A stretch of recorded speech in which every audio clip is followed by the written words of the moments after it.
Hey guys, Mike Helms here, Smith & Wesson historian. Want to talk today about the Smith & Wesson Model 41. This is an absolutely iconic target pistol. It's been the standard of target shooters for over 60 years now.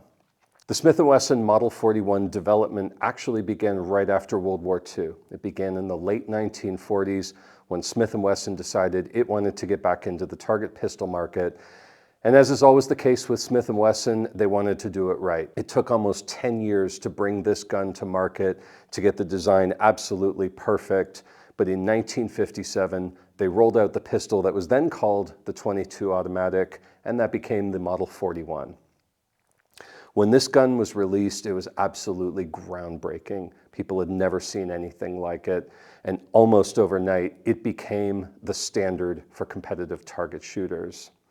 It had some really interesting things. It had a slide that was separate from the barrel, so when the slide cycled, it wouldn't affect the barrel, the alignment of the sights, any of that. The grip angle was identical to the 1911, which of course has been an iconic pistol for over a century, so it was very familiar feeling to shooters, and of course the trigger was top-notch on it.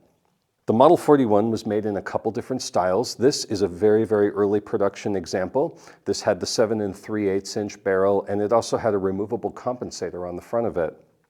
The earliest examples also had a small loaded chamber indicator on the back of the slide. These things were eventually discontinued. Smith & Wesson ended up creating two variants of this that would be produced over many decades. There was a 7-inch and a 5.5 inch. The 5.5 inch was called a field gun, and that was probably more popular with sportsmen that were looking for a small, low caliber pistol that they could bring out into the field.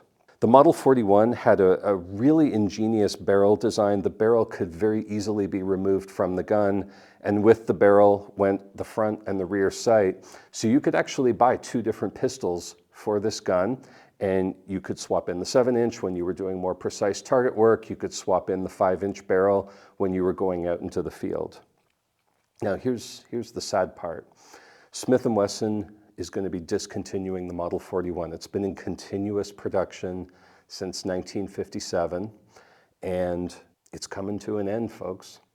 So this is a great time to go out and get one of these absolutely iconic pistols that will take you right back into the early post-war era of Smith & Wesson. That was an incredible time in Smith & Wesson history. They produced some fantastic guns back then, and you can still get a Model 41 now. So go pick up a Model 41, check it out. You've never shot anything like it, and this is your chance, because by the end of the year, the last of these guns are going to be produced, and when they're gone, they're going to be gone for good.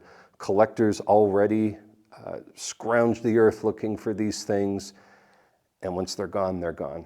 So grab a Model 41 and get a piece of Smith & Wesson history.